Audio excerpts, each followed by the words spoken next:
G'day, Ben from Melbourne here. Today, going to do an entry to a contest for a fellow Australian, Lloyd Boon, and he's pushed to 100 subscribers contest. He's already well and truly got over 100 subs. Well done, mate. Actually not sure whereabouts in Australia Lloyd is. His channel's new to me. I've only aware of him from seeing other people enter his competitions, so I thought I'll jump on, subscribe, help out a fellow Australian. So there's only two things you have to do, and one of them is show an album by one or more of the albums that Lloyd shows in his contest video. Now, Lloyd and I have very different tastes, so I listed all of the albums that Lloyd showed, and they included people such as Joan Armatrading, John Denver, Carole King, Neil Sedaka, Carly Simon, Janice Ian, Leo Sayer, Carole King, The Hollies, Linda Ronstadt. I think that was all of them.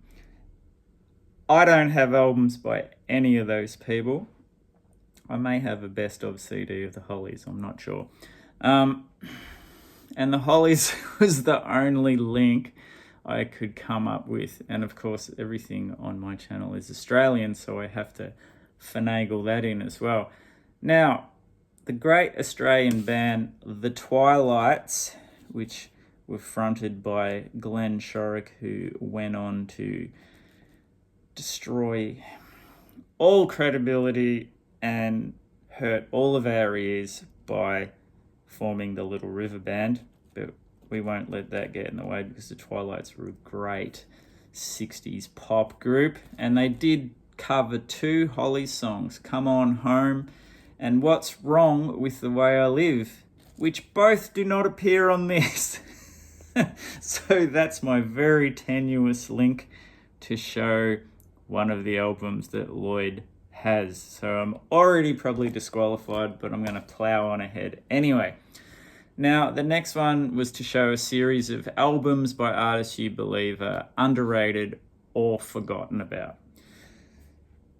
Well, if you watch my channel, you definitely will know these, but I still think that they're all very underrated and do need to be remembered for the amazing legacy of work they have. And of course, one of the first is probably one of my favorite guitarists of all time. That's the great Roland S. Howard. This was his last solo album called Pop Crimes. Killer record. The man can do no wrong in my opinion, and that guitar tone is just distinctly his. Long and storied career. Nick Cave gets all the credit, because these two started off in The Boys Next Door and Birthday Party, but great solo records, great couple of records with his band, These Immortal Souls, which also featured his brother Harry Howard, who has a great band currently pumping out records under the name of Harry Howard, and the NDE, which features Claire Moore and Dave Graney as the rhythm section. Straight after Birthday Party, Roland offered his guitar talents to Simon Bonney's Crime and the City Solution. He's also collaborated with Lydia Larch and Nicky Sudden as well. This is a killer record, like especially the track Six Bells Chime. Amazing. And of course, the aforementioned Birthday Party. There he is there, looking cooler than any of us could ever possibly be. So that's one of my underrated people. The next one is the late, great Spencer P. Jones. Again, the lead singer gets all the credit. Sexy Tex Perkins. Not that I got a problem with that. Love Tex, love Nick Cave. But Spencer, he's the heart behind the B Suburban. Pumped out a heap of great solo records from about the 90s onwards. He's like the guitarist, played in Paul Kelly's band. Everyone who's a muso loves, he's like his style, like seems like at his fingertips he has all of the country, blues, soul, hard rock all melded into one whenever this man straps on a guitar, and of course he was also in the Johnnies as well. Great cowpunk band of the 80s.